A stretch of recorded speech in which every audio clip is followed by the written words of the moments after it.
Coming up this week on the Markcast, will the real USFL please stand up?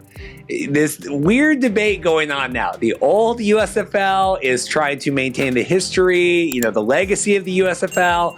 The new USFL and the new USFL fans want nothing to do with that. I think it's fascinating. I'm bringing Paul Reeths, USFL historian, onto the show. Paul was actually mentioned in the USFL versus real USFL lawsuit. Want to get Paul's thoughts on everything going on in this crazy world. You believe they come from a place of care? From conversations, like I mentioned, over the last decade plus, way before this new USFL effort was ever announced, that's where these guys are coming from. These guys, it's not about the money. Then I'm joined by Sean Brown of the USFL Philadelphia Stars. Sean was recently drafted to the USFL. Really excited to catch up with Sean. Just a great opportunity to be a part of history and to play with people I really enjoy and play with. I would lie to you if I said I did not want to play with, Coach Barton and Coach Jags. Those are my guys. And, of course, having an opportunity to play with Brian again is amazing. So I was just excited about being a part of history. And then I'm joined by Henoc Muamba of the Toronto Argonauts and recently elected to the CFLPA Board of Directors. Really excited to sit down with Henoc, talk with him about what he hopes to accomplish with the collective bargaining agreement coming up and getting his thoughts on playing in Toronto and everything else. Being a VP gives me the ability to impact a lot of the decisions that will, directly impact the membership. So that's the thing that I'm mostly interested about and excited about as well. Really exciting show. We're coming off our USFL Supplemental Draft live stream. If you missed that out, that's on the YouTube channel as well. Like and subscribe. It should be a good one. Thanks.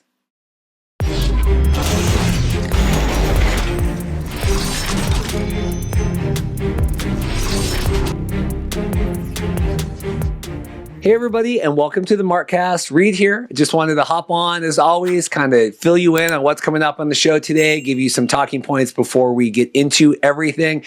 Please like and subscribe. We are really, really close to hitting that 2,000 subscriber mark. Wanting to see if we can do that before we have our big live show for the USFL kickoff in Birmingham. Big giveaway going on with that. We have the AAF jersey we're giving away. We have a custom Royal Retros that you can design yourself jersey that you can have sent directly to you. Also some Grey Cup merch if you're a CFL fan. So lots of stuff coming up with that. So please like and subscribe. If you are looking for the USFL supplemental draft coverage, we are coming off our big live stream from last night. Lots of talk about the new USFL TV schedule and the matchups, all that kinds of stuff as well. Did all that with Vince on the pre-show draft for the supplemental USFL draft. So that will be on the YouTube channel already and on our podcast audio feed. Everything should be ready to go on that. If you are looking for analysis of the players that were drafted and the rounds and kind of all that stuff with the teams, have all that coming to you already. But a new show today, a new interview focus show today. We have 3 wonderful guests coming on. We have Paul Reeths. Paul is the USFL historian that was actually mentioned in the big real USFL lawsuit, all that stuff, when Paul was talking with Steve Earhart about doing the book forward and all that stuff. So I wanted to get Paul back in the mix and kind of see his thoughts on this whole USFL lawsuit. Are we honoring the past? Are we taking advantage of the past? What does Paul think about all that? I'm sure that's going to be a good one. Also have Sean Brown coming on. Sean was drafted by the USFL Philadelphia Stars in the original USFL draft back a couple weeks ago. Really excited to talk with Sean, get his thoughts on the season. A lot of excitement, trying to, even with this lawsuit pending, trying to have excitement headed into the season, this big kickoff coming up in the middle of April. And then I have Henoc Muamba coming on. Henoc is with the Argonauts, spent a long time in the CFL on a bunch of different teams and in the NFL. Henoc has a lot of wonderful things to say about playing in Toronto. He was also recently elected to the CFLPA Board of Directors, second vice president. So, they're getting ready for those collective bargaining agreement negotiations. So Henoc has a lot to say about what they're looking forward to, what things they want for the players and kind of talking points that they're going to be having headed into those negotiations. So Paul Reeths, Sean Brown, Henoc, Muamba. I also have a little XFL news. We have the big new hires. I'll break that down coming up here after a couple of the interviews. And then at the end of the show, I'll give an update on kind of the show format moving forward. Lots of questions about Paul and I and what's going on with the show. So we will address all that at the end today. Thanks as always. Please like and subscribe, and I'll be back soon. Thanks. Well, we have USFL historian Paul Reeths joining us again on the show. Paul, how are you doing? I am well. How about you? I'm good. The title and the thumbnail of our episode today is Will the real USFL please stand up? And it's Slim Shady with the USFL. Do you think that's funny? I like it. Yeah. Well, it's weird, and I want to get into this conversation today. And I really, because been excited that you were coming on, and I'm really perplexed in this because we have, the new USFL is people only like it because it's based on the old USFL stuff. But now that the old USFL is suing them, a lot of the fan base is like, well, no, this is like, we don't like that. This is a new, like, this isn't connected. It's like, but you're watching this because it's the old. So that's kind of my thesis going into this. We'll see where anything else goes, but that's kind of where I'm at.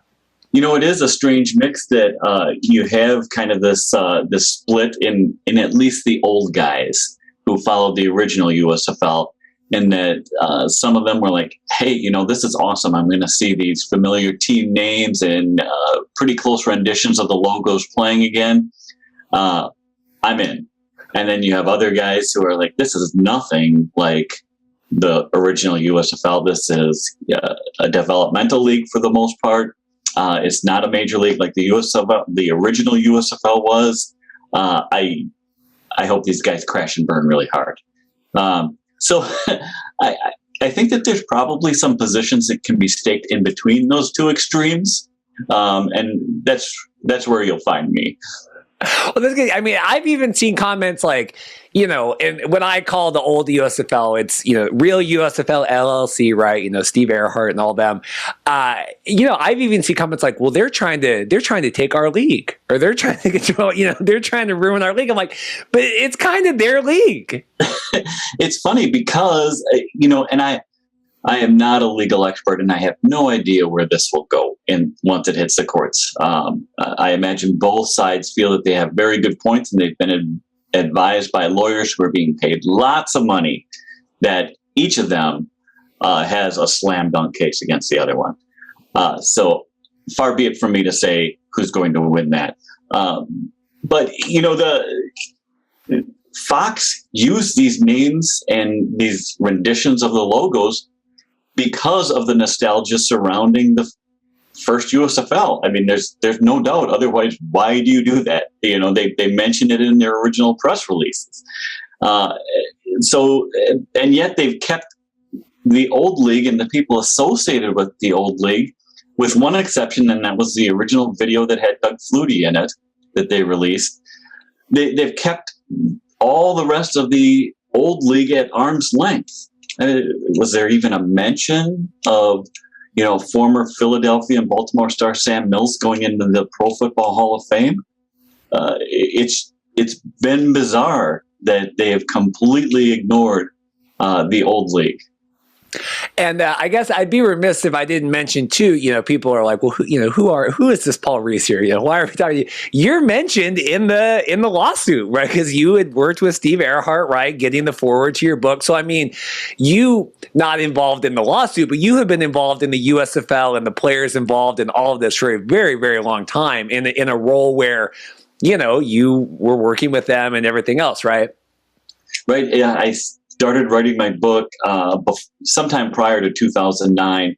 And in 2009 is when I contacted Steve Earhart, and he was just a great resource, hooking me up with other interviews, timeline things. I mean, you couldn't find a guy who was any closer, to the middle of the league and that league perspective the first 2 years, and then became a part owner and the GM of the Memphis team, and was so intimately involved there and really got to see things from a team perspective. I've I've talked with some of the guys, at least since 2009. Yeah, it's odd, and obviously you're not a legal, we don't want to get into it, but I think the argument, right, Fox, these trademarks were abandoned, but when you were working with Steve, right, I mean, he was like under the presumption that he was still the caretaker, right, of the lineage of all this, right? Right, and my I guess my thought at the time absolutely was that not only a caretaker of the lineage, but definitely still connected with the IP, the intellectual property, the names and logos. So yeah, I mean, I guess I was a little surprised that somebody else would stake a claim to them. Yeah, what did you? I mean, we talked a little bit on the phone last week when all this came out, the lawsuit. Because we've talked with you in the past. What do we think of this relaunch? But what were your thoughts when you saw this lawsuit stuff? I think it was inevitable. I think it really appears that Fox took the position that sue us, and so they did. I don't think Fox was surprised. That doesn't mean that they have an airtight defense, but I think if you can get the stuff on the cheap, I think that's what they were going to try. Like you said, and I think we talked about this before. It's just so weird. And now they've even further distanced from calling it a relaunch. But why even spend the money on all this stuff? I've just said from the beginning, call it the Brian Woods Football League and have the jousters and the. I mean, at this point where they're not really the stars. I mean, they're not really the bandits. I mean, it's not.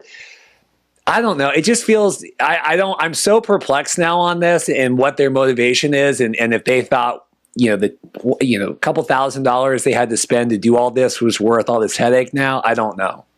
And I guess we need to see what Fox's grand plan for the league is. There seems to be some indication that they do want to sell off teams or sell off pieces of the teams and then locate them eventually in the market that they're supposed to represent. Did they think having a familiar name from so long ago would make it more palatable to a local owner who might have some emotional or have had a financial tie-in with the original team? I don't know. I think that what they've done is that they've introduced a measure of doubt before their season openers that otherwise could have been avoided. And obviously we don't know the conversations that were had behind the scenes, but presumably they talked, right? A little bit. I mean, you had to imagine that some of this communication was had. I don't know. I mean, Steve, Mr. Earhart, Steve just felt so blindsided when we talked to him back in May and June that I just have to. I don't know. He just seems so blindsided, and something that any modicum of reaching out ahead of time probably would have helped soothe some of this over. I think so, and you look at the principles with the new USFL, and of course there's Fox, and there's also Brian Woods, and you look at the history there and the history with the XFL. Playing in minor league baseball stadiums, some of which weren't entirely safe football.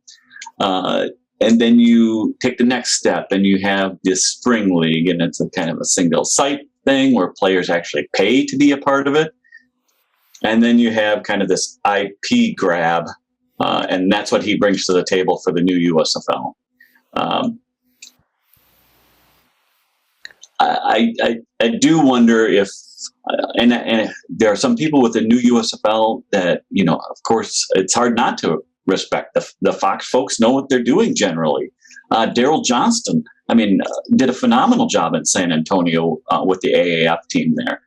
So there are good people involved. I do wonder about how they've treated the intellectual property here.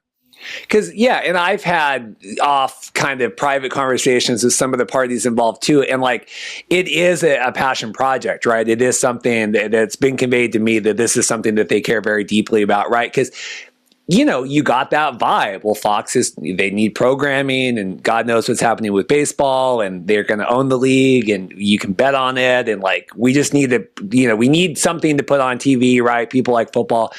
But then I talk with these people, and they're like, we really care. You know, this is a passion project. We want to prove everything wrong. We want to do all this stuff. You're like, but I'm lost somewhere here along the way then, because it doesn't feel that hasn't been conveyed to the audience, right? And now it's further not being conveyed.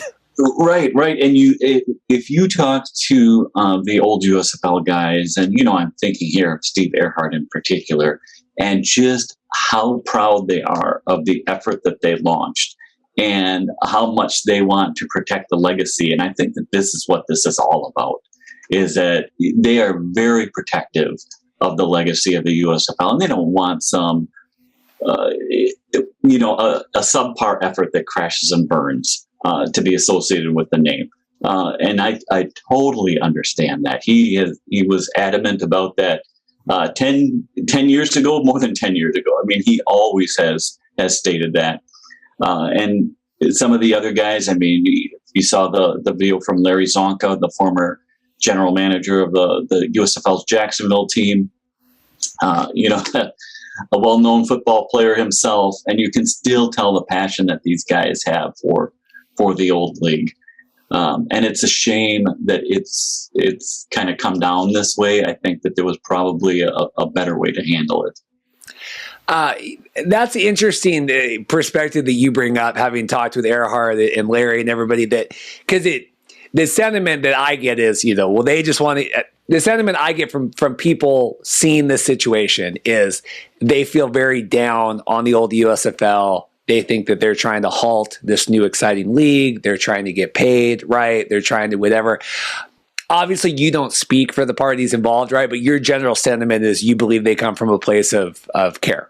Yeah, absolutely. And this is from conversations, like I mentioned, over the last decade plus, way before this new USFL effort was ever announced. That's where these guys are coming from. These guys, it's not about the money. It's interesting. I mean, that's a very, I think, helpful thing, because people are very conflicted. I mean, this is a very polarizing thing, and I don't know.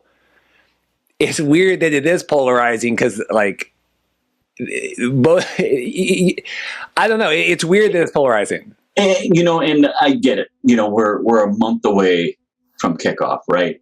And so people are, hey, I'm going to have spring football this year. I'm looking forward to watching this, or I've already bought tickets, or I'm planning my trip to Birmingham, kind of around this to see some games. And so I get it. I get that people would be upset if all of a sudden they feel that that's been placed in jeopardy.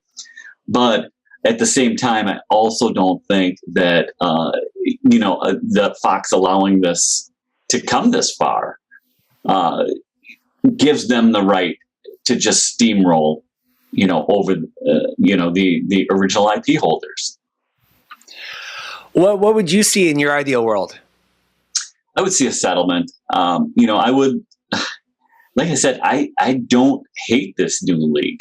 If they end up kicking off with, the same team names and logos that they're planning to, I just think that the old league, that the guys who put so much blood, sweat, and tears into the effort, not to mention money, should be compensated and recognized for that effort, and not just ignored and shoved to the curb.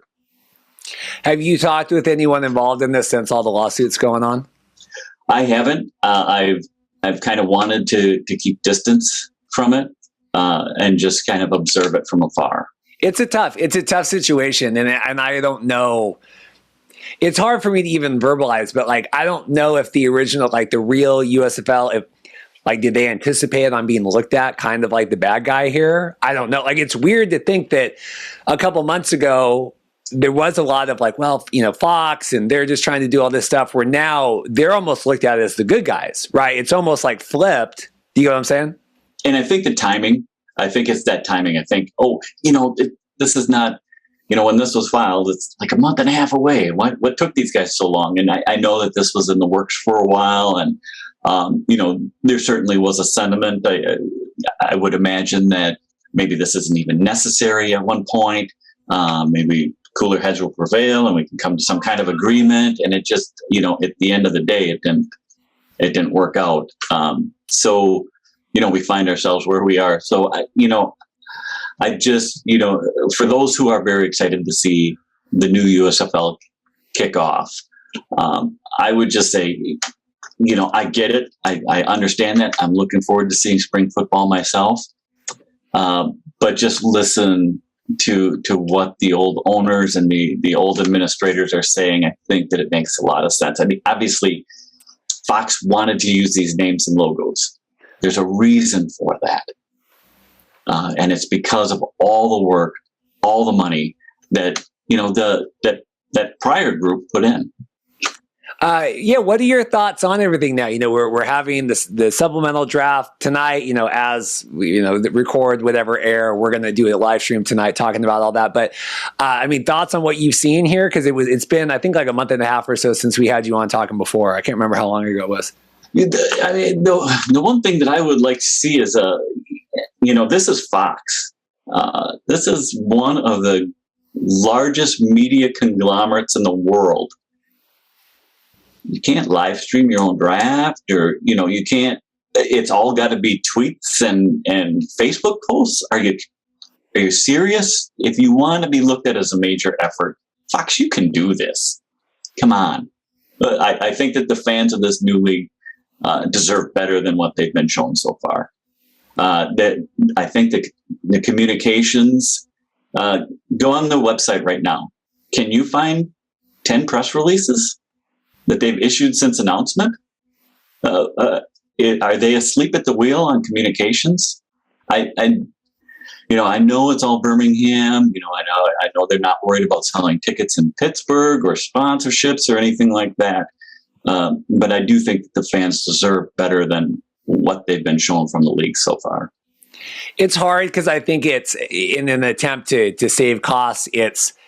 I think the USFL has been put on the plate of people that already had jobs, right? Like, I think whoever is managing certain things, maybe this got added to their thing, right? As opposed to, having we had Ben Fisher on last week, and he was talking, the XFL leading into stuff, had all these presidents and all these communication people. Like, it's heavy, right? Because you're paying all these salaries and you're paying all these people the whole time. And so I think, obviously Fox is going the different way, but like, it is really hard. I can't tell you how many times I've asked how many tickets have been sold for the inaugural game.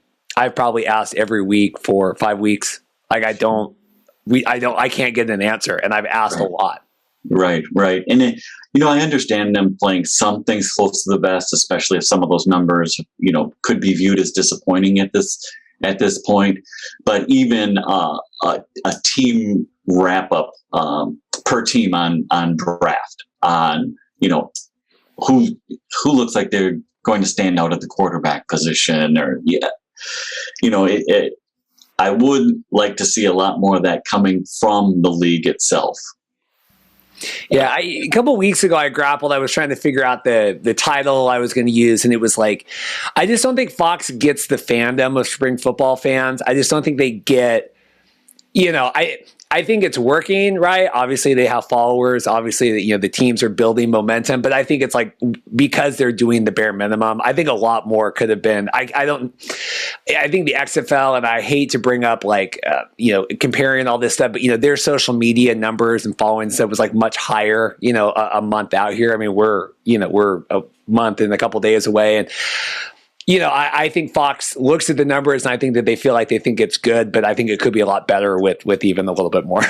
And I agree with that. And, through, one of my main sites, Our Sports Central, I keep an eye on a lot of the minor leagues, and certainly every spring football league that's popped up. And if minor league hockey is really kicking your butt in the communications, that should tell you something. You're Fox. Stand up and get it done. It's minor league hockey, minor league baseball. All these other organizations are able to do it. It's not that expensive. I think you want to build some more hype coming into the season. There's no reason to limit yourself on that.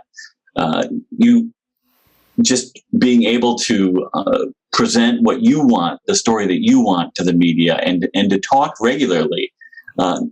All of that is important.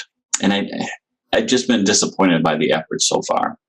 Yeah, I don't know. I mean, we're still showing the coach interviews. Like, we're still, having the coaches draw the logos of the teams. Like, I reached out and I said, how do you guys want us to handle player stuff? And they said, do what you want, if you can do it. And I'm like, then if you guys aren't going to do player interviews, share the interviews, not necessarily me, but other people are doing. I mean, there's other podcasts and other write-ups. I mean, at least like share that content and grow that content out. I just think they look at all of this. Same with the draft. Like, we're not going to make any money on it. We don't need to do it. And it's that, what is the exact amount that we can put into this and get moving forward?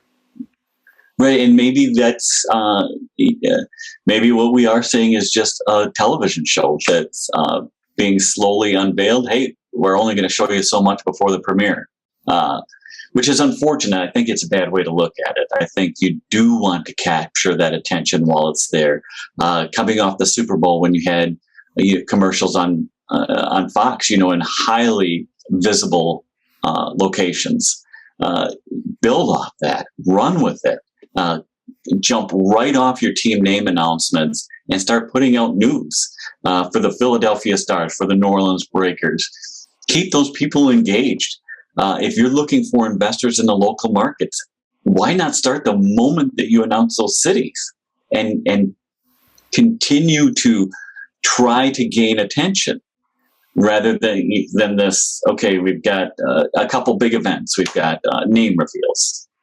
All right, and then nothing. Then some coaches trickle out, and then nothing. And then draft, and then supplemental draft. And really the communication, even on those big events, has been minimal. They've used them kind of as a driver for Colin Cowherd. I think it's got to be more than that. If that's where you want to debut the information, that's fine. But then follow up with a press release. It's a weird, and they're using a couple like that, Outkick and whatever. It's all Fox-owned stuff. It's all like, well, what can we do to control? And that's kind of always been the MO, even back to the Spring League. It's like, we really want to control the message. Like, we're going to say it exactly how we want to say it, and we don't want anyone else to come out. And that's not how spring football works. That's not how alt football. The fans are they're too diehard about all this. No, you want to be on the NBC station in Birmingham. You want to be on the CBS and ABC stations in Birmingham. You want to be on other media-controlled radio. You want to be in the newspapers, whether they're owned by Fox or not. I mean, you really want to reach the most people possible. So even if you give Fox Properties first dibs at that information, fine. Okay, then, I don't know, 10 hours later, issue a press release to everybody. Yes, I go back and forth. I'm very excited. I have my jersey ordered. Yeah, I want all of this. I just wrapped with Sean Brown, who got drafted by the Stars. Sean's been in the AAF, the XFL. He was in the Spring League, Team 9 with the XFL. Sean's been on all this stuff. And I'm like, I would do anything for this league or any league to be around 5 years and give you guys something that you can look forward to. I mean, that is not, and I get a lot of that feedback online. It's like, well, we don't like the negativity, right? I'm like, it's because it needs to be better. And that's why if I didn't care about something, I just wouldn't watch it or I wouldn't talk about it. Like, right. I talk about it because I care. And I think that gets lost a lot. Like, you're just hating, like, criticizing is not hating. Constructively criticizing and like you are giving, tangible examples of things that can be done is different than hating on something. That's absolutely right. When this thing gets into training camps, when you have coaches coaching players, I do not want to deny anybody an opportunity. Coaches, players, administrators, those who can cut their teeth or show, even what a market can do. I mean, Birmingham has a great opportunity here to really step up and be shown in maybe a little bit different light than they have in the past. It'd be nice if more markets this inaugural season had that opportunity, but it's going to be single site. But, we don't begrudge any of that on-field action. Just the more opportunities these guys get to prove themselves, the more will stand out and maybe be able to move on. But all the lead up to it, the business stuff, there is a way to go about this, and there's a way that looks kind of, sloppy and, ill thought out. And you hate to see when they're squandering maybe the maximum opportunity that they could have. So any last thoughts? I know that there has, we're kind of in impending limbo with this lawsuit, right? They had the original date set for the 16th. There was an order of events kind of error where they submitted the stuff before the judge had assigned the rules of the case. They did the real USFL and the Fox owned USFL. They had like a 30-minute Zoom conference to try to resolve stuff, right? I think it was kind of like a mitigation. The judge ruled that wasn't sufficient. So by tomorrow, when this airs, they need to have had another conference, right, trying to resolve this stuff before going to court. I'm monitoring that as we go, right? I might have an update later in the podcast about that, but they have to have that by Friday. The new date is moved to the 28th, obviously moving closer here to this April 16th kickoff. But it's weird. It's a weird kind of limbo we have with all the court stuff right now. Yeah, and a lot's going to depend on it, and a few things that could happen. The judge could say, yeah, the original USFL guys, you have, absolutely, this is what I see. This is theft, essentially. I'm stopping it right now. You cannot use these names and logos. He could say, no, I absolutely see just the opposite. Fox, you're well within your rights. It's your stuff. Go run with it. I'm dismissing this whole thing.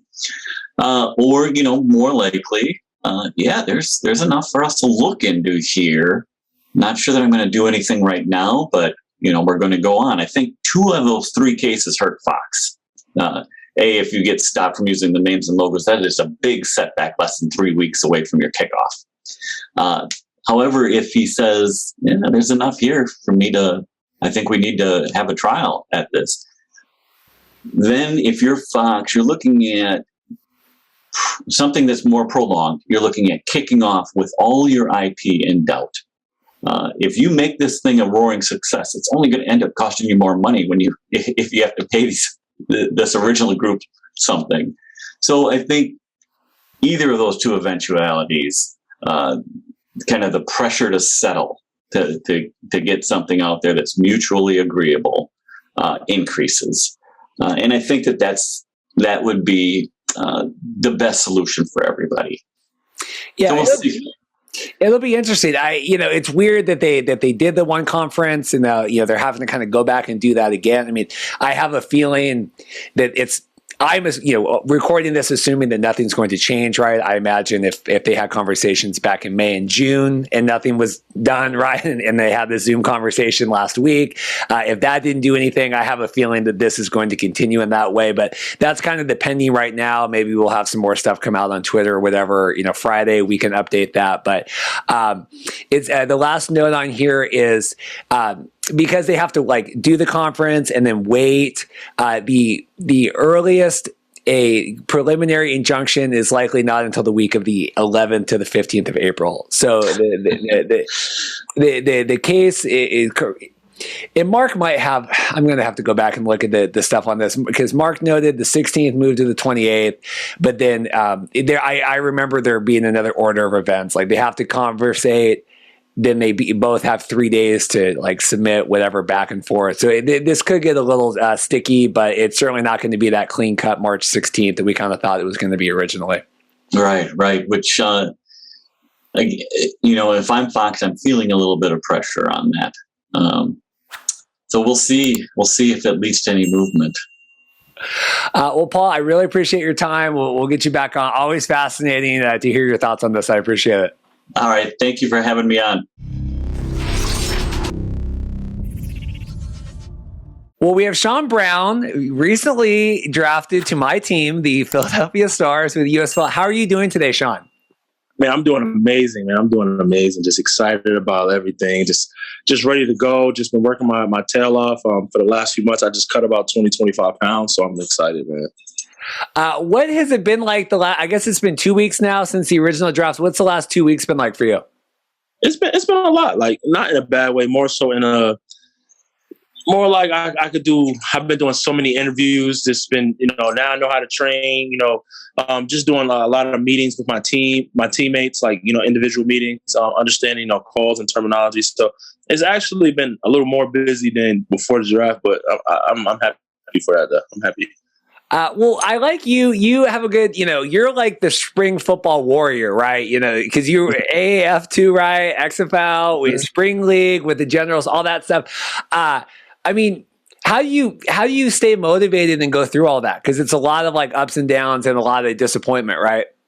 Yeah, but honestly, it's because of the consistency. I'm always getting better. Like I haven't plateaued yet. I'm getting better, stronger, faster, smarter. And more dominant. So, that's what's keeping me going. What was the draft day like for you? How did you find out you were being selected? How did all that go down? So I was actually training. I was in, because I got drafted the second day when the interior lineman was getting picked. And I was at my training session and I'm sitting here working out every 2 seconds, running to my phone, seeing, looking, me and my trainer. So that day he didn't really kill me as much because he's like, we're sitting there looking on the phone, and then I got the text like, you're a star. So and I was like, yeah, let's go. Then my quarterback, he definitely texted me, and after that, and we just, after that, it was just history. After that, my boy. Yeah, Brian Scott, a longtime friend of our show, back when he was with. So you were with the 2020 Generals, right? Yep. San Antonio and 2021. Yep. So you got a lot of familiarity with Brian. I can't remember who was the Generals quarterback the second time around, because Brian sat out that. Right. That's right. Uh-huh. So a lot of familiarity with Brian Woods and everybody. I mean, what was it like? Thoughts on Brian, and then you find out he's starting a new league with USFL, and you want to get involved. How did all that go down?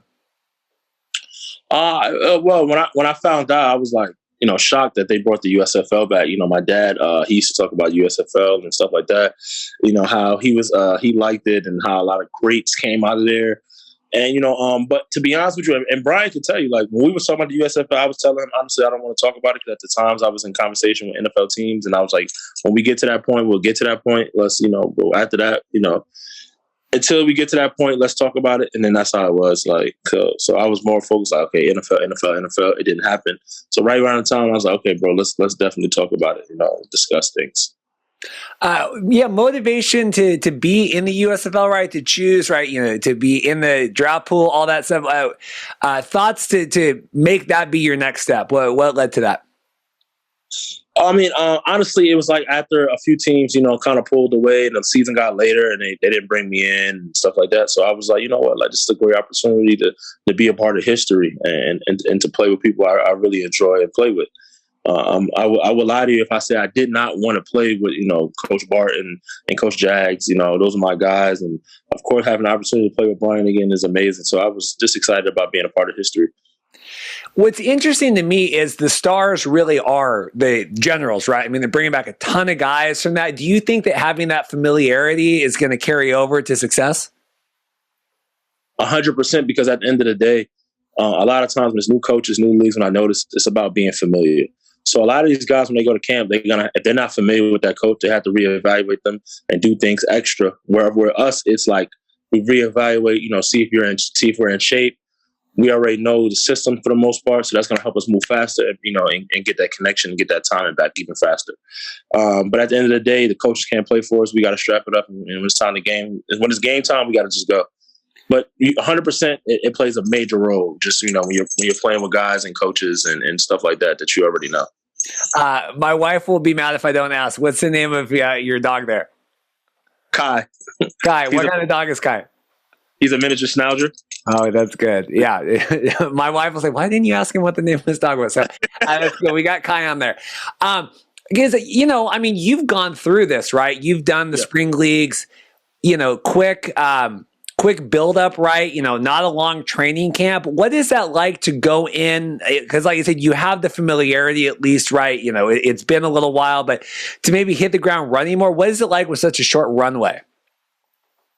To be honest with you, if we want to go back into time with the spring league, I was always against going, me personally. Not that I didn't like it. It was just honestly at the time, I'm like, I just didn't feel it was right. And then it was just all about timing. And then what happened with me was, I remember I was on a business trip in Miami, and I got a call, and from Michael Woods, and he was like, you know what, you need to come down here and play. We're going to be playing on Fox. It's a good opportunity. Trust me, it'll be great. And then he told me, like, yeah, I was like, what team am I going to go to? He was like, well, Bart Andrews. I said, oh, Coach Bart. I said, Coach Bart was my coach in Team 9 when I was in the XFL before I went to LA. So I was like, oh yeah, let's go. But to answer your question, honestly, you always just got to be ready, man. Like, everything just happens like this. So my agents, my teammates, my friends, people I grow with, just always stay ready, man. Just always stay ready. And that's just me, who I am. Like I told myself yesterday, I'm in here, yesterday was my day off from training, and I'm in here doing core workouts and doing stuff like that. Just stay ready. And that's just me, man. Always trying to get better. It's such a hard journey that the alt football player, whatever you want to call it, because you kind of have to be ready for no matter what, right? I mean, you get this call and this opportunity comes up. I mean, you just have to be ready to go. I mean, talk about the mentality behind how going into that and just always having to be ready to go. I mean, my mindset, and I've probably never really said this to anyone, but it's like, over the time of years, I just feel like I've been overlooked, and everywhere I've been, I've showed why I'm the best at what I do, and anywhere they put me at, I've showed why that I am the best. Because we live in a world where it's not just you just talk about it now. Like with me, it's like I always grew up. You got to show people before you could tell them. So that's just who I am. So when I stepped on the field the first time with the Generals, I made it personal that practice to show them that who I am, and then I could be a leader and I could really help this team win. And ever since then, that's how it is everywhere I've been.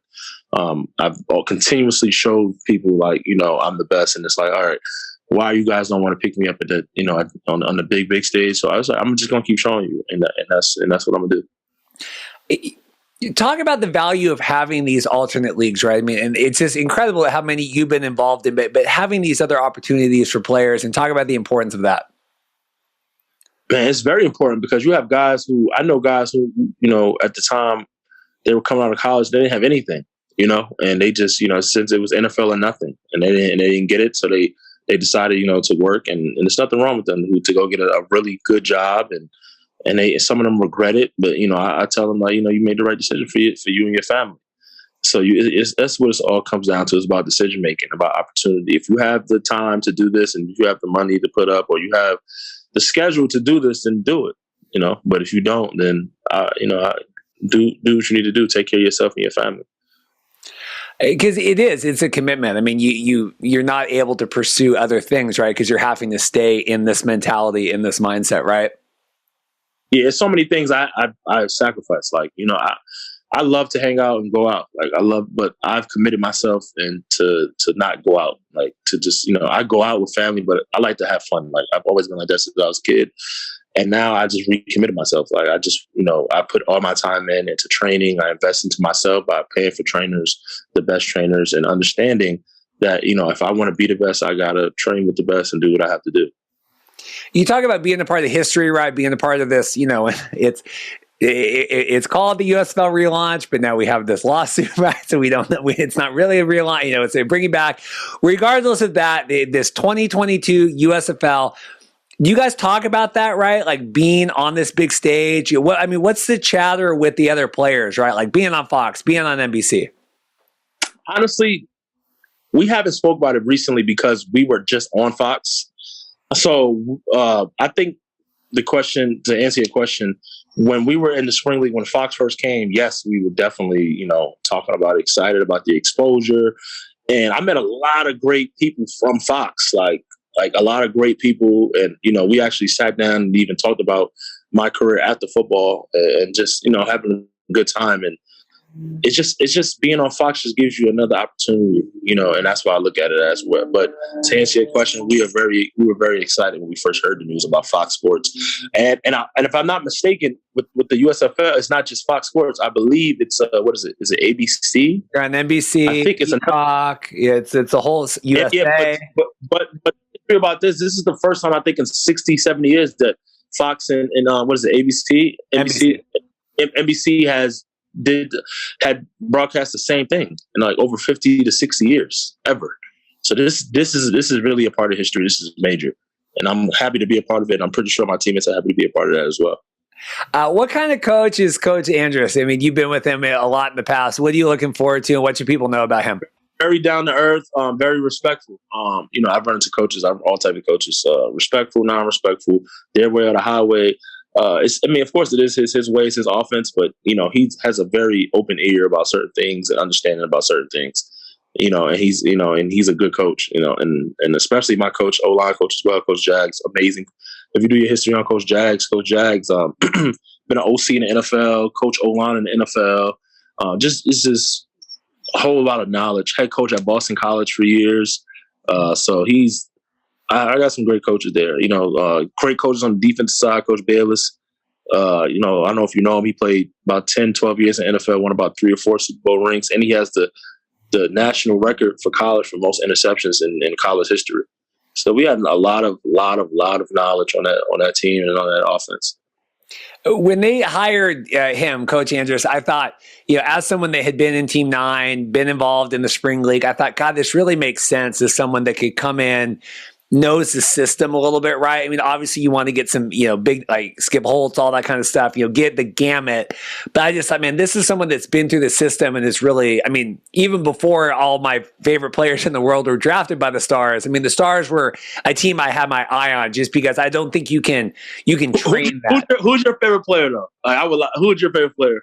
Well, you're on there. Yeah, the Stars are my team. So we got you on there. I know Bug Howard from Spring League. I know Brian Scott, Matt Mangle, friend of the show. Your guys' special teams. So Mangle and I go way back. So I got a Matt Mangle gamer jersey here. So there's a lot of friends on the USFL Stars. I mean that. Yeah, you gotta make sure you come to a game, man. Just hit us up. We'll definitely get you a ticket or so, man. Yeah, well, we have our big live show coming up for the kickoff game. Of course, we have to fly out the next day. We'll miss the triple header. Thoughts on the triple header and how maybe intoxicated some of the fans will be by the end of that third game. Yeah, it'll definitely be great, man. Well, Sean, I really appreciate your time. Next, moving on to training, right? Getting ready to go. What are your next steps here before you head out to training camp? Well, I have about a good another week of hard training. After that, I'll dial it down, just, straight recovery, more stuff like that. But this offseason, I've been doing nothing but functional movements and getting stronger in the movements that I have to play in. Very different, than just benching, squatting, and stuff like that. So I feel a lot more stronger, much more, have much more balance, feel much more control of my body. So, we'll definitely see, what the league brings. I know what I'm bringing this year, and I just much more consistent and just being a great leader. So I can't wait. Really, really looking forward to this being a long-term option for a lot of players, right? Whatever ends up happening with the XFL coming back or whatever, like having more, consistent, stable places for guys to work is paramount. Do you? I guess that would be my last question. Would be just talk through God, hopefully one of these lasts, right? You went through the AAF and all this kind of stuff, like the importance of having, 2, 3, 4 years of something where players can really earn money, know that they have these other safe, secure options to play on. Both of those was a disappointment, honestly, just over and over a disappointment, man. And if this league does last, it'll change a lot of people's lives, like especially with the benefits we have and stuff like that, man. It'll definitely help out, and people really pour their life and heart out for this. And I really do hope it lasts, truly, and not just for me, but for other guys too that's coming in. Oh, for years, they had the big NFT announcement today. So you're going to have to be working on some NFTs, figure out that kind of stuff. I literally, right before we got on here, I was looking at that email, and then I was like, let me finish reading up on this. Start getting that and start getting some revenue from that as well. Yeah, because I'm still learning about NFTs right now. So I'm trying to really learn about that. So I'm really been focused on that. Get that. My crypto guys, my NFT people about this, man, and see if they can help me out. Yeah, you could be the next big face of crypto. We'll get going. Right. Sean, I really appreciate your time. We'll be cheering for you. Best of luck. Thank you, man. I appreciate it. Hey guys, welcome back. I wanted to thank Paul and Sean both for stopping by today, talking some USFL. I really appreciate Paul and Sean's time with that. We're going to be transitioning to a little bit of XFL and USFL talk, and then going into the interview with Henoc here coming up. I'm going to do my best Mark Perry impression, try to read through a little bit of the news here and give my thoughts before we get into the Henoc interview. Hey guys, Future Reed here. Just a couple quick, exciting, breaking news updates we have. Kind of recording the show today, going through everything. Some exciting news coming out. First of all, baseball is back. Apparently the players and everyone that had agreed to all of that. Opening day is going to be April 7th. Interesting to see how that will affect, I know that the USFL, I think had counted potentially on having some more eyeballs. Not that they're not going to have plenty of eyeballs, but certainly not having the competition of baseball. Them playing the week before the USFL kickoff, and then presumably that weekend as well. That will be interesting to see how the USFL kind of counter programs that, if that changes. When they release a TV schedule and the matchups this week, they kind of had a TBD on a lot of the games, weeks 3, 4, and onward from there, kind of waiting to schedule those, I think, until they knew kind of what was going on with baseball and everything else. Basically, they have the days reserved, right? The USFL does, and then they're able to jockey position of which games they think are going to be maybe higher profile to the better networks. We broke down a lot of that on the USFL supplemental draft pre-show as well. But interesting, baseball is back. Just announced today. Everyone's signing off on all that stuff and doing everything they need to do. The other exciting tidbit here, this was shared via friend of the show, listener Harrison on Twitter. Potentially the XFL report out that they have hired their first head coach in Reggie Barlow, Virginia State University. This was per Sean Robertson, CBS 6, Sports Sean on Twitter. He says, multiple sources have told me that Reggie Barlow has resigned as head football coach. He's been at Virginia State University since 2016. He went 34 of 16. Sources say he has accepted a job with the XFL. That's exciting. Mark asks, well, is it a head coaching job or a coordinator job? It certainly looks like they are, where we mentioned before, going out and scouting, doing that kind of stuff. But this is exciting. Potentially head coach Reggie Barlow. Reggie is, African American. That would be an exciting way to start, this culture, right? Change, league of culture that Danny and The Rock and everybody talks about. Exciting to see. So keep an eye out for that. I know that Jay reached out to the XFL. I know Mike Mitchell. So potentially we'll have some more updates about that on Twitter and on XFL News Hub. But I wanted to keep you up to date with that. Some other news stuff coming up here, but this is your Future Read update for today. Thanks. Hey guys, Future Read here, coming to you late on a Thursday night following our 3-hour USFL supplemental live stream draft. I just mentioned that Reggie Barlow potentially was heading to the XFL as one of the new head coaches, potential, offensive coordinator, however you want to look at it. Sean Robertson has tweeted out late tonight that according to him, Barlow has left Virginia State University to become the head coach of the San Antonio franchise of the XFL. Needless to say, San Antonio is not a XFL franchise that currently exists. We are still waiting to figure out confirmation. Is this a new franchise? Is this a relocation or an expansion? Mike Mitchell was quick to point out in our XFL News Hub's writers group that Redbird and the XFL, as of me recording this, has not come out and refuted this. Sean is, quoting multiple sources here that have confirmed that to him. So it leads, we'll need to see here. We'll need to see what's going on. Remember when The Rock was on the Tech Check show on CNBC back before Christmas, he had mentioned new XFL teams and new XFL cities. I had prognosticated on the podcast before and talked with Mark Perry about, are we going to have a Houston Roughnecks team alongside the Houston Gamblers? Mark Perry's belief has always been that the XFL is working not alongside the USFL, but is at least maybe checking their homework with each other. Like, okay, so you're going to be in Houston. Okay, we're going to go to San Antonio. We know that San Antonio was ideally somewhere they wanted to go back with the original XFL. You know, the AAF was in San Antonio, and so the XFL, you know, did Houston and Dallas. It remains to be seen. Do the Roughnecks move to San Antonio? Do we have the San Antonio Roughnecks? Is it a totally new team and franchise? I know obviously that's not something a lot of people want to hear. You know, the Roughnecks were the premier team besides maybe the Battlehawks in the original XFL, obviously undefeated. You know, Gene Jones, PJ Walker, that whole thing. But this is a lot to be seen from this. You know, Sean is a journalist. I'm checking my Twitter here to make sure nothing else has come out. But this would be big breaking news. I felt the need to come on, re-record tonight. To kind of make sure that we got this going. Mike is also tweeting here from Aaron Wilson, covers the NFL for Pro Football Network. Former Jacksonville Jaguars wide receiver Reggie Barlow is a new head coach of the San Antonio XFL franchise, according to a league source. Barlow won a CIAA for life in 2017, going 10 for 1, was 34 of 16 overall, 49 of 42 at Alabama State. In the NFL, he had 3 career returns for a touchdown. So you have Aaron Wilson with Pro Football Network, and then you also have Sean Robertson with CBS. A lot of smoke here. Obviously news is going to be coming out soon. We just had the XFL hires today. We're talking about that coming up here on the show. But this is big. This would be really interesting to see if they did shift in that regard. Please comment below. Is that something you want?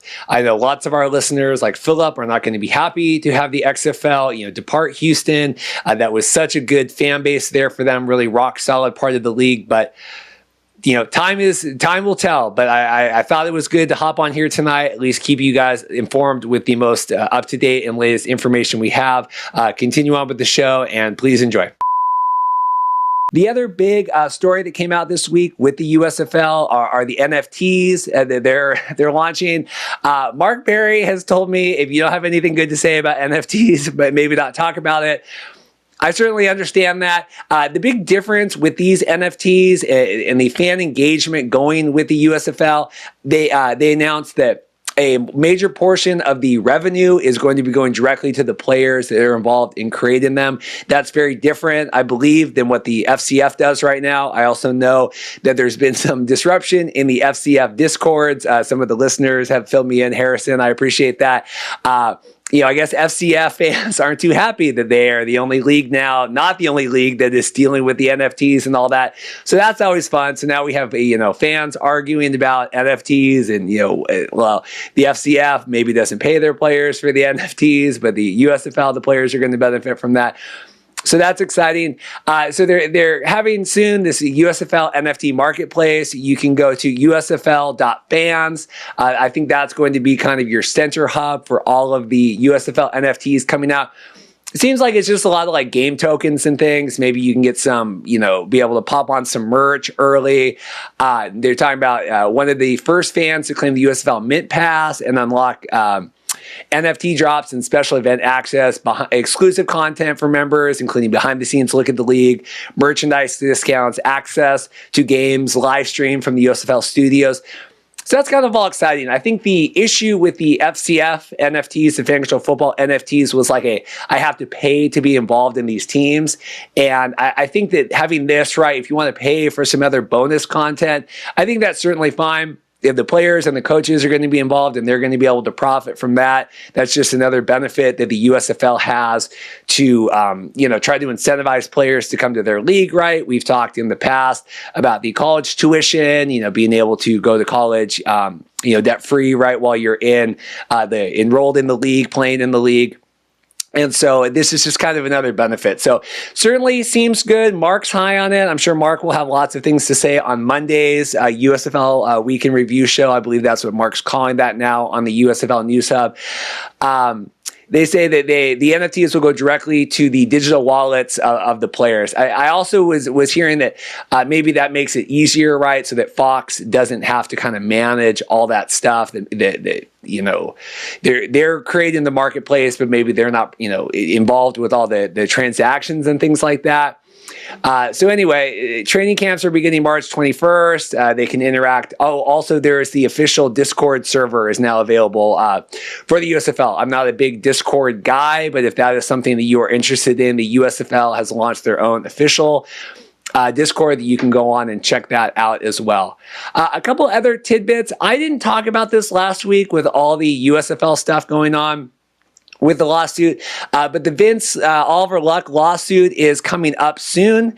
The trial is set for July 11th. They've postponed that a couple of times, the countersuit back and forth. I know there's always some confusion, like, well, why do we care about this? I think this is fascinating. I mean, I would like to see Oliver Luck, get paid for the work that he put into the original league. I know that the new XFL isn't necessarily interested in bringing back Oliver, but I think, just let's round out that part of history, right? Let's get Oliver on his way. Vince is such a ruthless businessman. Like, I would just like to see this resolved. Really curious to see what goes up. Could be like the new, Vince was involved in the steroid trials back in the 80s, and thought he was going to go to prison, and then he wasn't. And this obviously is not as high a stakes as that, but certainly interested on checking that out in July.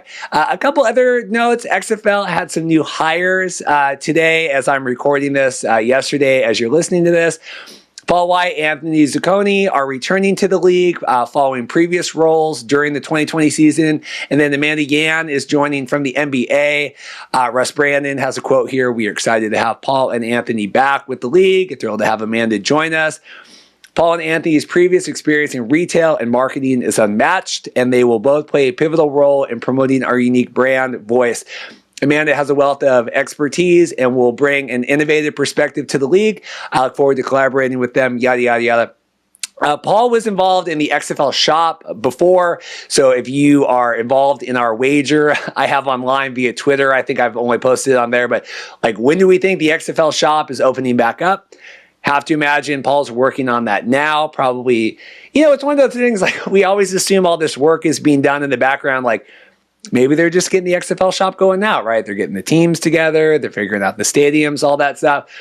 Paul's going to be involved in that. Anthony is going to lead the brand and creative teams to drive the original brand strategy and development of marketing programs across the league and teams. It's a lot of words, right? But Anthony, the creative branding, that's going to be exciting. He spent 15 years in various marketing and community relations with major organizations such as the Brooklyn Nets and Madison Square Garden across New York Knicks and Rangers. He's reported to Janet Dutch. She's involved with all of this as well. I think I pronounced her name right. Please don't, at me if I didn't. And then Amanda is joining from the NBA. She will oversee key financial accounting functions, including financial systems, financial reporting and analysis, and monthly close and internal controls. She was with the NBA. She was a director of team and labor finance. So it seems like a little bit more of the number crunching there. It's exciting, right? So it's always exciting to see XFL hires. The other interesting, I thought this was funny. Mark brought up this week, XFL is getting a little bit more Twitter happy. They were celebrating Danny Garcia as the co-owner and chairwoman on International Women's Day. They were also tweeting about going to the NFL Combine, right? We're seeing a lot more of CJ Cavos and everybody. Max is sending me all these, Mark Maron is out, all these guys are out, or Mark Ross, sorry. All these guys are out, scouting. We're at the XFL, the XFL is at the NFL Combines. Interesting to see them being a little bit more Twitter happy. Mark is speculating that perhaps the XFL is feeling a little threatened by the USFL, right? USFL, we're having the draft and the TV and the matchups and all these kinds of things, NFTs. Maybe the XFL is trying to get back in the mix that way. I just thought that was interesting that was Mark's takeaway, was that maybe the XFL is like, hey, we got to get on this promoting a little bit. I don't know. Twitter doesn't cost anything. Let's promote out. Let's get engaged and all this. But that was kind of the tidbits from Mark and your XFL news for the day. So the 3 new XFL hires, the Oliver Luck stuff with Vince getting moving ahead, and then XFL getting a little happy on Twitter. So that's kind of your takeaways. And then the USFL NFTs, if that is something of interest to you. We are going to transition to the Henoc interview now, Henoc Muamba, with the Toronto Argonauts. And then I'll be back at the end of the show to kind of give you guys an update on what's going on in the future. Thanks. Well, today we have Henoc Muamba here from the Toronto Argonauts. I'm so thrilled to have you on. We're working our way through the CFL, getting various team representation on. How are you doing today, sir? Doing well, man. Doing well. Just another day in the life, man. Just enjoying. Well, it's good. And, congratulations on your new being elected to the CFL Board of Directors. I want to talk about that too. First off, how's life going? You said you just put one of your children down to sleep. How is life outside of football? Man, life is great. I really can't complain. Super busy, man. We're at the stage in our life, my wife and I, where, it's go, go, go. But we got two little girls. Our oldest is just turned 4 years old last month, and then the month before that, our youngest turned 1. So lots happening at the house. Has obviously you've been a father for a while now with the 4-year-old, but did that shift how you looked at football, or looked at how you looked at making a career when you have a family at home? No, definitely. It changed. It shifted how I looked at life. It gave me a greater sense of purpose.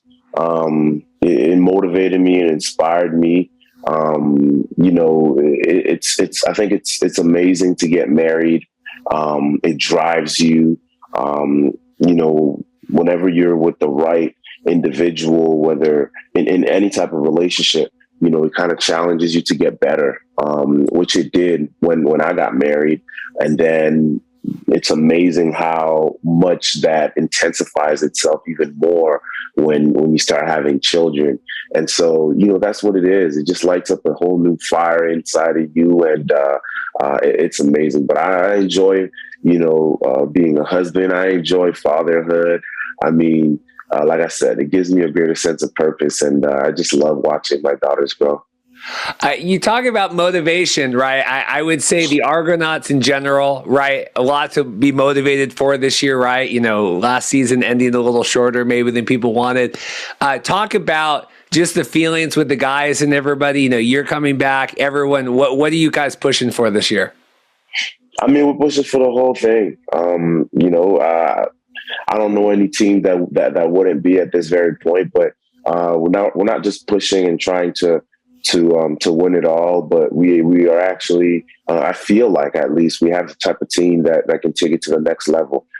Here going on year 2, we're in a situation where we feel like we can do something special.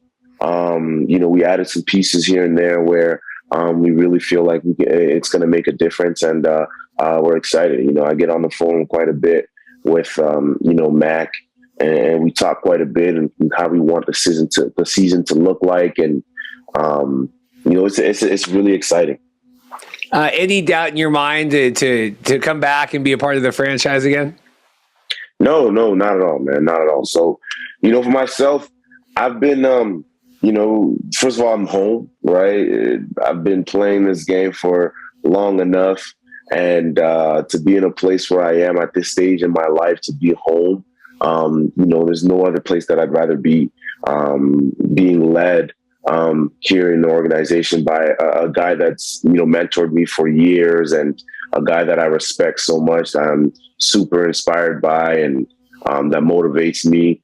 I'm talking about pinball. And then having the team that I have, and going through the season that we went through last year, and getting to know my teammates the way that I did. And like I said, it gives me a lot of confidence in what's to come this upcoming season. It really does feel like, and I think I've used on the podcast before, it kind of feels like a little bit of the LA Rams, right, with the Argonauts. Like, it really is this all-star team this year, right? Bringing you back. We got Brandon Banks coming in, Andrew Harris. It's like we're putting together, right? It's this elite team, in Toronto, right? I mean, do you feel, I would have to imagine you feel excited being a part of like everything happening right now with the football team there. Yeah, man, absolutely. But here's the thing, like I said, I have quite a bit of experience, right? I have quite a bit of experience, and I've been around for long enough to understand that what's on paper doesn't always result to Grey Cups, right? I've been around and I've seen that happen multiple times, and it's crazy because we've seen that happen multiple times, even in the NFL. Right. The football is not like the NBA where, you get LeBron, you get Dwayne Wade, and you get Chris Bosh, and you're going to get a championship at the end of the season. Man, football is completely different. There's so many things that need to align beyond just, these big names that you put together. And so, yes, that's not all. I mean, it's great to have that together, but there's so much more that's important. And so, you can never get ahead of yourself. And, it's one step at a time and things that matter. And like I said, like there's a lot of things that go into getting a championship than just having the right people in the right team. And so in order to secure it and in order to ensure that, we're headed in the right direction, like I said, it takes these little conversations in the off season. I've had multiple ones with Mac, and we're setting up another meeting together soon to talk about certain things to prepare for the season. People don't see this stuff behind the scenes. I've had multiple conversations with my new defensive coordinator, to talk about, hey, how does he envision the season going? What kind of things does he look for? And, what is he expecting from me as a leader on the team? And so it's exciting, like I said, to have the right names on paper. But at the end of the day, man, it's way more than that. And so that's really the challenge that I love within the game of football, at least at this stage in my life, and I'm embracing. So I'm excited for that piece and the things that people don't necessarily see all the time, and the conversations that are going to happen behind closed doors, and the little, the motivating, the inspiring, the nudging, all that kind of stuff that happens without being, reported on or talked about. That is really what excites me. I would say the most about the game of football, man. As one of the more veteran, right, voices, presence, I mean, do you carry that, right, that you help set the tone, right, help set, what is that locker room going to feel like, right? What do we want the team to feel like? Absolutely. No question. No question at all. Like I said, it's a level of expectation that you need to have, not only within yourself, but you got to, establish the culture and follow through on that. And so, like I said, I've been having multiple conversations starting from the top down. You talk about pinball, you talk about, Coach Dinwiddie, you talk about Mace, you talk about the guys within the locker room. And like I said, man, I'm excited. And as much as I talk about, the conversations that I will have as a leader on this team, man, the beautiful thing about this team is that I'm not going to be the only one. So not everything is going to have to be on my shoulders alone. So I'm excited for the collective leadership in this team that will really help push us to the next level. You talked about playing at home, right, in Toronto. What is it like playing, for the Argonauts in the city of, a lot's been made, good and bad, right, playing in Toronto and all that. What is it like playing in the city, and what do you like about it? Man, it's a beautiful thing for me. I completely enjoy it. Like I said, last year was my first year here. So but prior to this, the last really 10 years, I've been me going back and forth between another city and coming back on a bye week, thinking about traveling back home or traveling somewhere else. But to be able to be home, to be able to practice and work hard at the facility, and then come back home and see my girls, come back home and spend time with my wife, and being around friends, being around, my parents, brother, and all of that. So it's just really cool. And it's special to me. Like I said, it's absolutely special. But at the same time, too, the challenge of being in a super busy city, and the challenge of, understanding where the team has been and where we want to take it, it is amazing to me. Like, I embrace that kind of stuff, on beyond just winning championships. To me, life's about challenges. Life's about embracing that kind of stuff. And, that's what I'm all about. When it comes to this CFLPA, right, being elected to the board, what does that mean to you to be included in that and to be a part of that? It means a lot. And to me, it's a legacy move. I want to directly impact this league. I've always kind of told myself that as great as this game has been for me, I also want to help it out. I want to make sure that when I leave, I've enhanced it. I've made it better. Like I said, it's a legacy thing. Over the last few years, after I've gained the amount of experience that I have and knowledge that I have, and just understanding and things that I've seen, whether it was in the NFL and coming back, and people that I've met along the way. There's a lot of things that I've been talking to, our President Solomon about over the last couple of years, and I told myself, hey, look, I think that this is what I want to do. I kind of told him, hey, I want to do that. And he said, listen, Henoc, you always have some great ideas. I think it's a good idea if you want to actually run for VP. So, did that. We just had our AGM, kind of presented to the group, kind of my thoughts. And, fortunately enough, I don't know why, but they believed in me. Like I said, I think a lot of part of the reason for that is my experience, but also beyond that, being a VP gives me the ability to impact a lot of the decisions that will, directly impact the membership. So that's the thing that I'm mostly interested about and excited about as well. Yeah, you talked about, and certainly your career and playing both North and South, right, and seeing a lot of different things. You talk about ideas. What things do you want to have an impact on? What ideas? Lots been made of all these issues the last couple of years involving with the players. Well, there's a lot of things going on, a lot of things that the PA is fighting for. But to me, it's just the overall aspect of increasing value that the players have, enhancing the players, quality. Not just of life, but quality of as far as experience, right? When it comes to becoming a professional player and playing in the CFL. So increasing value has been one of the biggest things for me. And then again, having the understanding of what it feels like, the feeling of being a foreigner. And it's something I'm extremely familiar with. Obviously having, I haven't been in the NFL and having been born in a different country and raised and adopted another.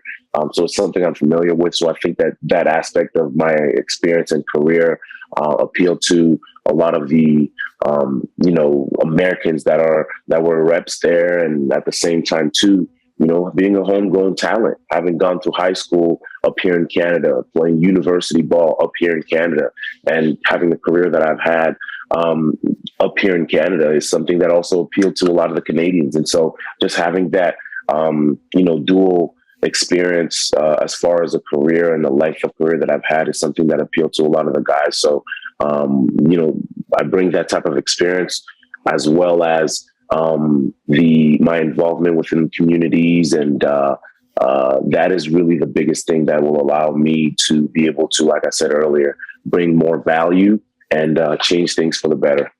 It is fascinating how many different aspects of it that you hit, right? Like you said, of growing up in Canada, but being an outsider, having played in America, right? I just feel like you could empathize a lot across the board with a vast variety of players that are coming up to the CFL. Yeah, absolutely. Definitely. I could definitely empathize with a lot of different people. And then also being a father on top of all of that, right? I don't think that there's an experience within the CFL that I haven't really gone through yet. I'm trying to even think. But a lot of these things that I've gone through and the ups, the downs, and, I've been released before. And, and that's one of the things that I spoke about as well. Like I wanted to be extremely vulnerable when I kind of presented to the group. Like it's not the fact that I have been around for more than 10 years now. Yes, but it's not just been a smooth ride the whole time. So I've experienced the highs by being drafted first overall. I've experienced the lows by going through injuries and seeing what that process is like and how can we enhance that. I've been released before. How can we enhance that? So there's a lot of different things that I've experienced over the course of my career. And to me, the biggest thing is about enhancing that experience of becoming a professional player up here in Canada and enhancing that quality. Do you want to see longer, more than the 1-year contracts, longer teams investing in players that way? I mean, does that go in line with what you're looking for? Yeah, absolutely. That's definitely one of the things as well that's been talked about multiple times over the years, even since before I became a a vice president on the PA. So that's something that we definitely want to see. And excuse me, it's another thing that I think the league also is trying to explore and trying to see how we can make that work. So this is a bargaining year this year. I'm sure that's a topic that's going to come up at some point as well. Lots of things going on in your life, both on the field and off the field, with your family and everything else. Never a dull moment. No, I know, but I truly wish you best of luck. I know that there's going to be a lot of excitement around Toronto this year, and hopefully, it ends a little bit different than it did last year. But I really appreciate your time today, and I think you're a good face and voice for the league, and congratulations on that as well. Thank you so much. Thank you so much for having me. Welcome back, everyone. Reed here. I want to thank everyone for taking the time to come on today. Paul and Sean and Henoc, really exciting conversations involved with the CFL and the USFL moving forward. Really appreciate that. Should have another good show next week. Got some spokes in the fire. There was a lot of Twitter banter this week about some emails I had posted, working on some things. Sometimes things work out, with the recording schedule this week. Maybe it'll be next week. But we should have some more excitement coming soon. I promise you that. Moving forward, we've had a lot of questions, what's going on with Paul? What's going on with the podcast? A couple weeks ago, Paul is really busy. Paul works a lot. Paul has a very stressful job. I was lucky enough to get out of that career profession years ago. Paul has, tremendous work ethic and has spent a lot of time kind of in the industry that Paul works, if you know what Paul does or not. It's not really my liberty to disclose all that. Paul spends a lot of time with that. He's always really worked hard, right, to be flexible enough to do the schedule. His schedule is not flexible, all the time when it comes to the podcast. And I know that that's something that Paul has worked on a lot, and I really appreciate that. Paul had let me know a couple weeks ago he wanted to take a break, work and everything. So I did a couple episodes solo. Paul and I connected after the episode last Friday, and that's kind of when we came to all this, that Paul's going to be stepping down.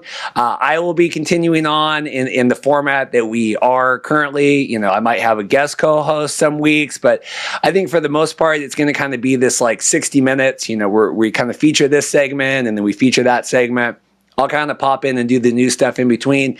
Paul's great. I'm sure he's still going to be online, fighting with the Rosh and all of that. Paul and I have been friends for 10 plus years. Like, there's no weird beef or drama. I know a lot of people had concerns about that. I just wanted to make sure I talked with Paul kind of offline and figured everything out before I, tweeted anything or posted anything. Not everyone that listens to the show is on Twitter or on Facebook or on any of the various platforms. So I thought this would be the easiest way to do that. I much respect and, appreciation for Paul and all the work. We would certainly never be at this point without Paul, putting up with my nonsense and spending a lot of time on this. I'm blessed that we have gotten to a point where we have lots of friends of the podcast that can come on.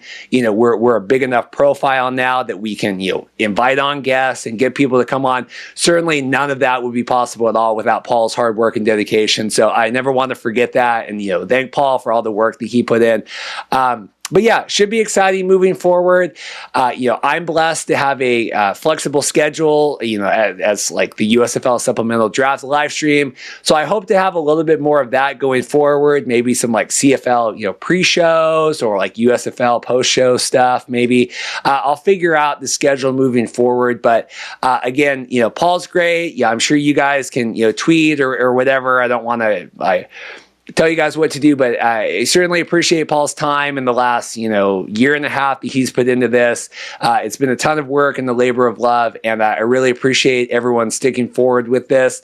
Hopefully the show will still look and feel similar enough that it's something that you want to continue on our journey with, me and kind of all the friends of the show.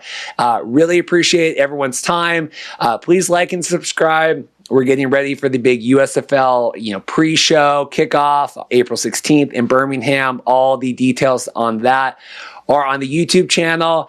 And just look forward to more excitement coming up. Hope we have the big XFL news drop, everything else coming. Thank you guys so much for your support. I couldn't do it without each and every one of you, and take care.